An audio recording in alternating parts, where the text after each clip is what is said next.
Well, I'm absolutely delighted to welcome to talkSPORT. I was going to say welcome back to talkSPORT. The first time we've had a chance to sit down, but a man we've kind of spoken to on and off over the years and got to know his son Tony incredibly well. And we know his football teams incredibly well in both Fulham and the Jacksonville Jaguars. Shahid Khan joins us. Shahid, thank you so much for taking the time out to speak with us. Genuinely, really appreciate you taking this time. Well, it's my privilege. Thanks for having me on. Let's start off with Jacksonville. Yeah. 4-2 on the season so far. First time coming here to London with a winning record. What are your reflections on? To rub it in, eh? You've left with a winning record a few times. That's important. But, London's been good to us. Okay. What are your feelings 6 weeks into this new season, this new regime? Obviously the record kind of speaks for itself, but I feel great. I feel great on really the progress we've had and really, how aligned we are, not only as a football team, but really as a leadership and where we're headed. It's interesting you say that. I think back to January to February, the way that this team did come together, the kind of late decision to move on from Trent, the way Liam came in. How do you reflect on that unorthodox way things came together now? You're 7 or 8 months removed and things seem to be going pretty well. Well, I think, it's not how you go about it, it's the result. Okay. And I think to me, the result is what we were looking for. We wanted to have really the best possible leadership team, and I knew that we needed to have really a third person position, the executive VP. And so really it was about getting 3 of the best people who would all be on the same page. And it's not just from day one, but as the journey continues. We know the destination, but as you go through the journey that, there's the push-pull, but overall it's aligned. It's really interesting you say that. We sat down with Tony Pacelli at the Super Bowl this year and had that very conversation with him. How is this going to line up? How is this going to come together? And he referred to yourself and how important it was to have you as part of those conversations, not just from your knowledge base, your history, but also kind of what you mean to this team, the city. So how much are you involved in those conversations? How much are you a fourth string to Tony, to James Gladstone, and to Liam Coen? Well, I think, I want to support them in any way possible. But I think they have to really, it comes to players, comes to strategy, comes to game planning.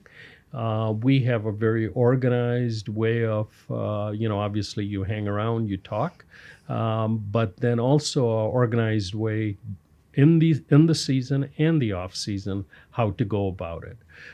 So pre-game, post-game, as well as during the week, really, having a plan on what went right, what didn't, where we can improve, etc. So really that structure, it's really important. And they make this big, bold decision at the draft, right? Mm-hmm. To take those future picks, to move up, to go and get a game-changing player like Travis Hunter. And that's really what he is to this organization, someone who can change the culture, change the idea around it. But those conversations, when you think back to April, think back to that time, how much were you involved in those conversations? Like, who is coming up and saying, look, I think we've got the chance to go and do this? And was it a case of, yep, let's do it? Or was it quite involved? Well, I think, you have an instinctive reaction. Yeah. Okay. And that could be one way or the other. It's good to have that. And then you get into really the thought, the logic, the rationale. And then, you validate in a way. So all of the above is really how, we went about it. It was, if you look at the Jags, over the last few years, statistically and otherwise, I think, we've done very well with the draft, okay? The values, we always had a lot of picks, but let's be honest, what do we have to show for those picks? The impact players. So, and this was really a very, very compelling thing for me, that a year, 2 years, 3 years from now, we're going to look back and, we're going to say we have Travis Hunter, who makes a difference, and, the energy he brings, and whether on defense or offense, it's like giving us a chance to win. So it was easy, but doesn't mean it's impulsive. So we still went through the process, and really, I'm so glad we did it. Hey, honestly, we were broadcasting live on draft night. Yeah. The level of excitement when that happens is astonishing. Yeah. And I messaged Tony afterwards, and let's say on camera, on mic, I can't repeat the message I got back, but it was excited. It was very pleased with the decision that had been made and what had gone down. Yeah. And just on Liam Coen in particular, 6-7 months into this project now, you've made a few head coaching hires at this point. Where does he stand in that? What have been your impressions of him early doors? Well, I think very well. You've got to remember that really what we wanted to do now, first of all, there's a historical record of, what has worked and what hasn't. But this was something very specific that, we'd made an investment and we're committed to Trevor Lawrence. And especially modern NFL, everything starts with a quarterback play. So who the person is and how are we helping him? So for me, that was really probably the step one.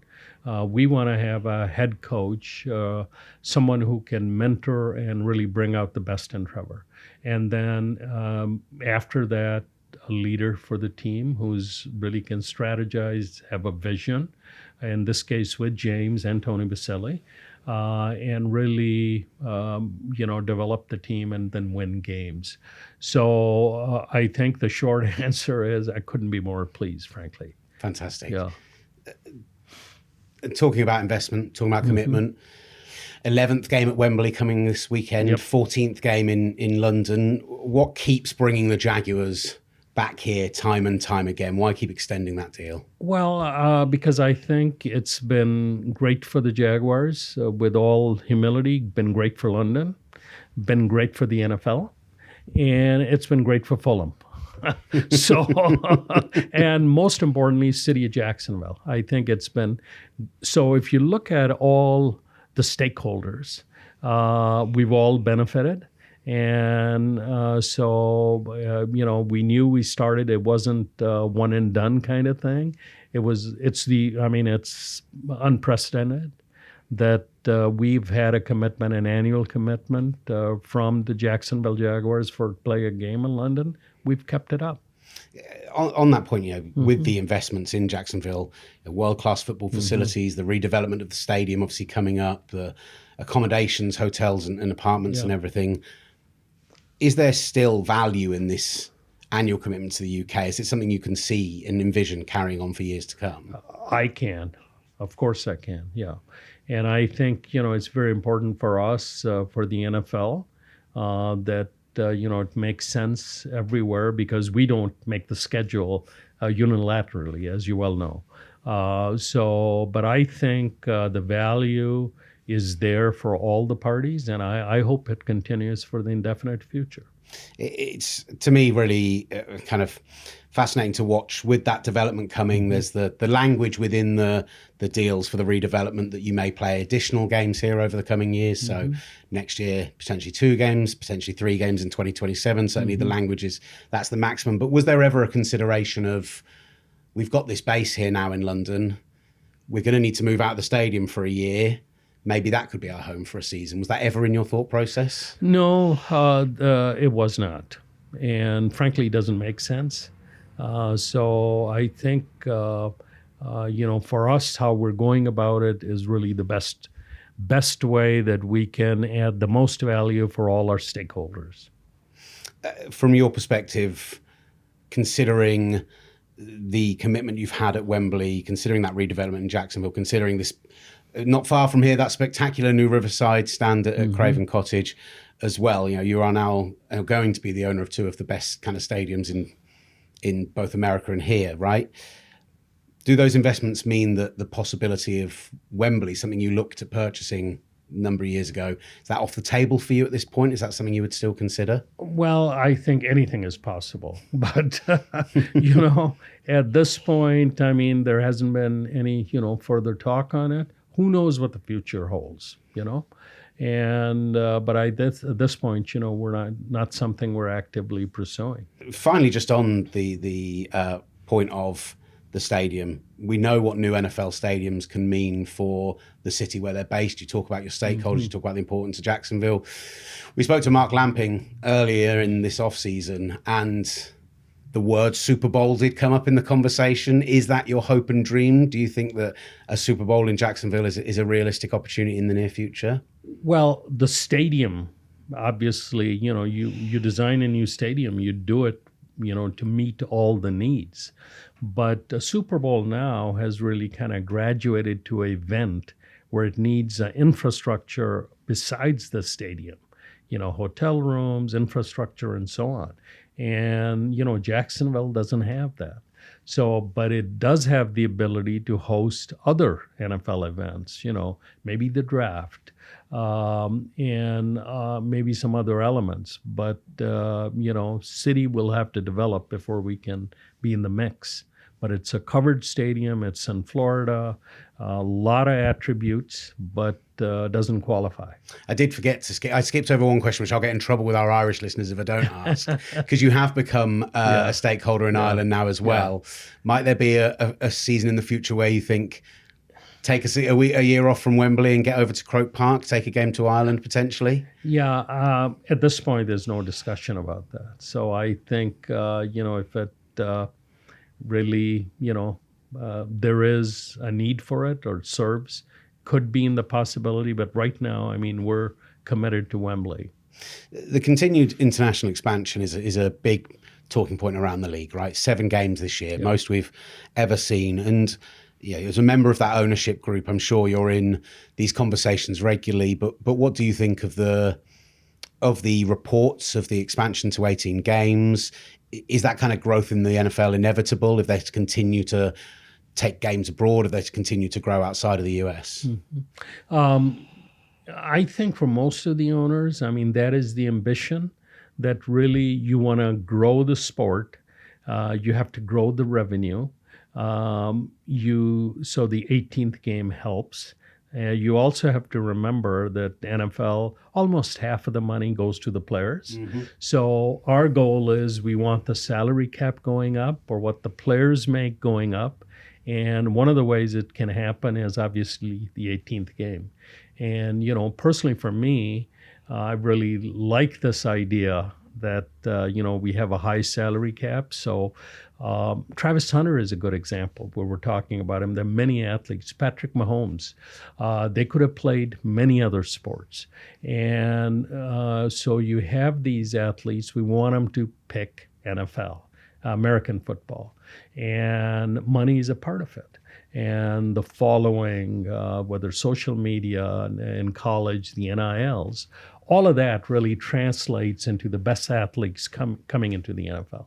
So that's how the 18th game kind of ties in. From your perspective, from our perspective internationally, because the 18th game I think is something that could happen regardless of the international slate, but it does lead to that possibility of a full slate of international games, essentially 16 games played outside. We've got Sydney next year, Melbourne next year, potentially Asia after that being talked about. Is that something you see as an aim for the future as well? Well, I think more games is really, the ambition to be an international sport. You need more games.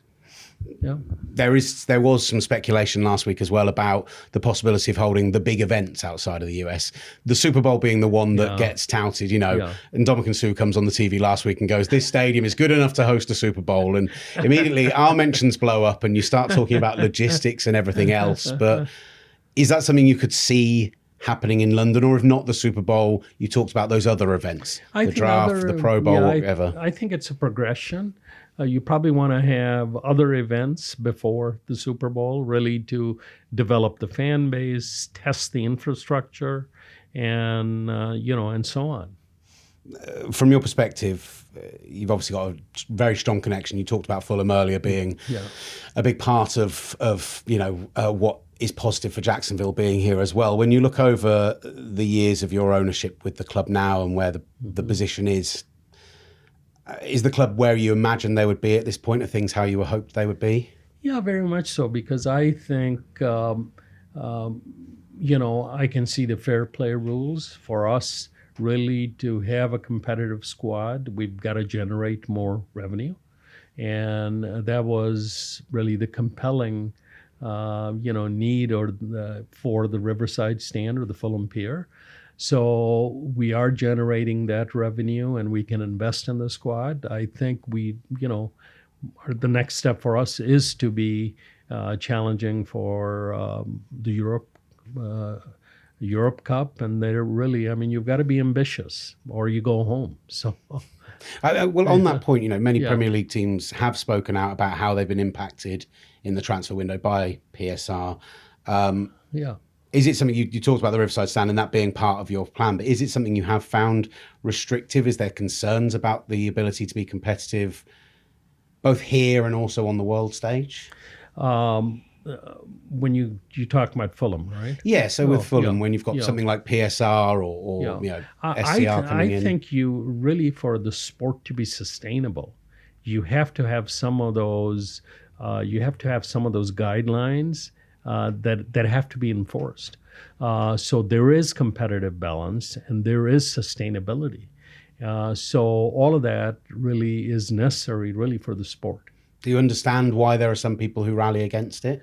Yeah, I understand. But I think when you look at, a holistic picture, why is NFL so successful?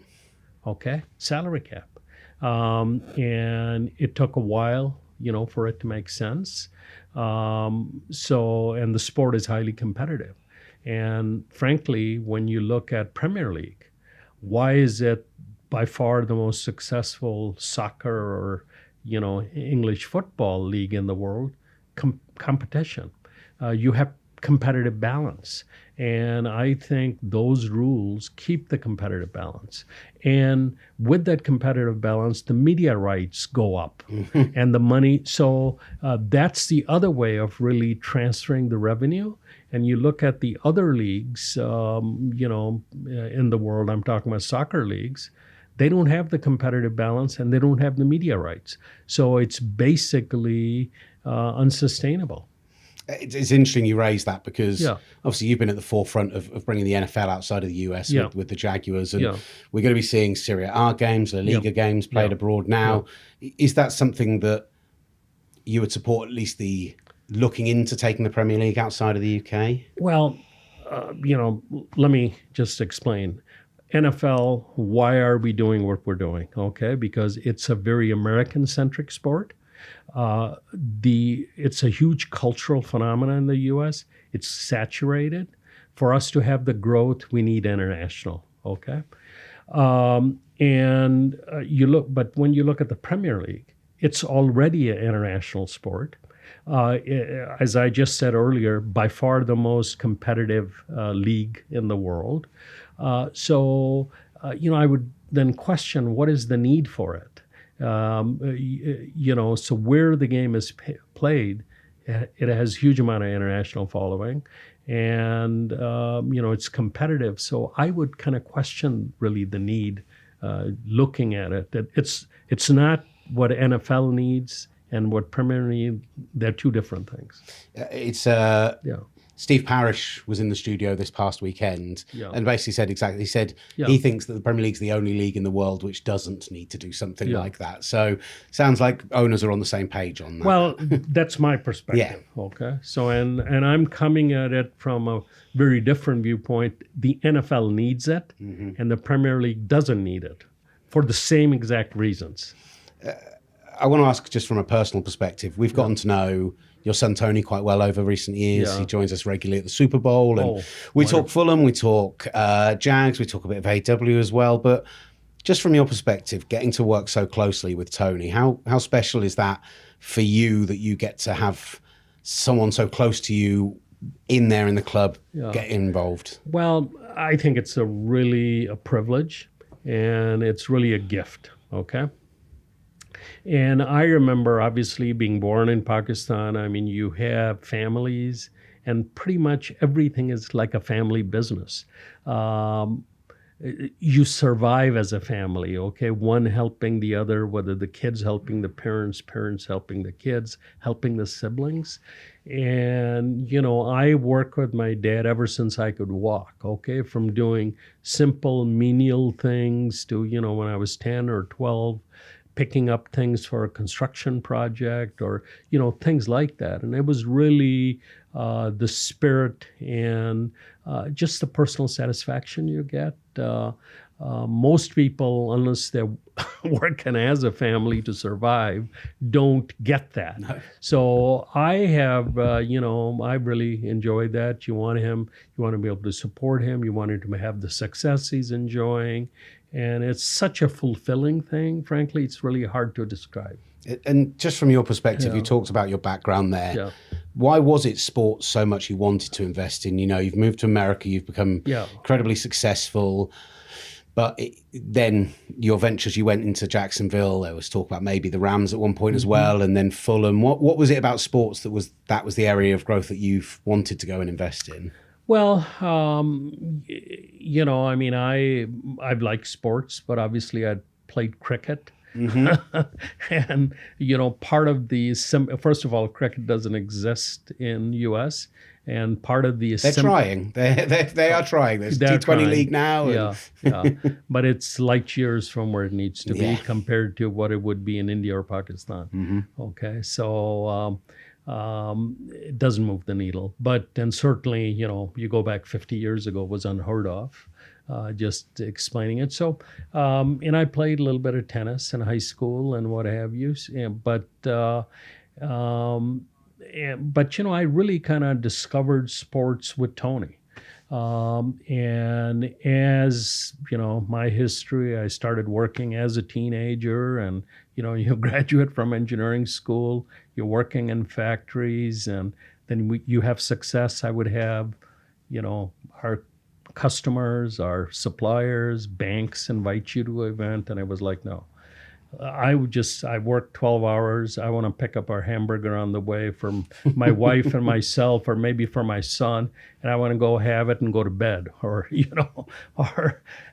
so, I mean, that was the life for us. And then Tony had interest in sports also, and it was like, okay, he wants to go, so I'll take someone on an invitation and I'll go so he can go see. And, that developed, but I've loved sports, and wasn't playing in them, and this was a way to get involved as, from the ownership side. You've been so kind with your time. Thank you so much, Shahid. The last couple from me, and one, actually, I mentioned the Rams situation there and Stan Kroenke. Funny situation this weekend where you find yourself on opposite sides of the pitch, then opposite sides of the field on Saturday and Sunday. That must be, I mean, for someone who you must see at ownership meetings and everything else, nice to kind of be able to pit that against each other and have a bit of fun this weekend. Well, I mean, I have nothing but the utmost respect for Stan, consider him a good friend, and I think he's been a great partner and a sports owner, and it's going to be great to see him. Good fun to do Arsenal and the Rams in the same weekend. And finally on Fulham, I mentioned the relationship kind of we built with Tony. The way he lights up when you ask him about working with Marco Silva is... It's like a kid at Christmas. Yeah. Like, he loves his footballing brain. He loves their relationship. Yeah. And so what's your feeling towards Marco right now? I know he's in the last year of his contract. And do we see him as the long-term option? Do we think he's going to be something more there for him? I know there's other teams sniffing around at the moment. So is he someone that you see as the long-term option for Fulham? He's been great. I mean, I really like him not only as a person, as a football manager, head coach. I think he's in our long-term plans. Brilliant. And then just on Jacksonville this weekend, how excited are you to get back to Wembley and see that just number of teal jerseys seeming to go up year on year? Absolutely. I think it's really, really awesome how our fan base has developed here, and I can't wait. No, I love it. Mr. Khan, thank you so much for your time. Really appreciate it. It was wonderful. Thank you.